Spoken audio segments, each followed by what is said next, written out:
அனைவருக்கும் வணக்கம். நம்மளோட கழிவுகள் வந்து நவதுவாரங்கள் மூலமா வெளியேறணும் அப்படின்ற விஷயத்த வந்து சொல்லியிருக்கேன்.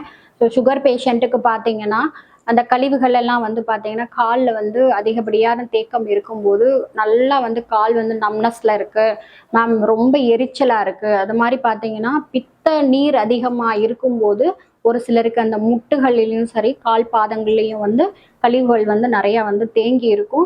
ஸோ நம்ம வந்து அக்குபஞ்சர் ட்ரீட்மெண்ட்ல நம்மளோட கிளினிக்ல என்ன பண்றோம், டீடாக்சன் அப்படின்ற ஒரு மெத்தட் மூலயமா டாக்ஸன் போடும்போது நம்ம வியர்வை துளைகள் மூலயமா பாதத்துல இருக்கிற போர்ஸ் மூலயமா அந்த கழிவுகள் எல்லாம் வந்து அப்சர்வ் பண்ணி வாட்டர்ல வந்து ஃபுல்லா வந்து ஸ்ப்ரெட் பண்றத வந்து நம்ம லைவாவே பார்க்கலாம்.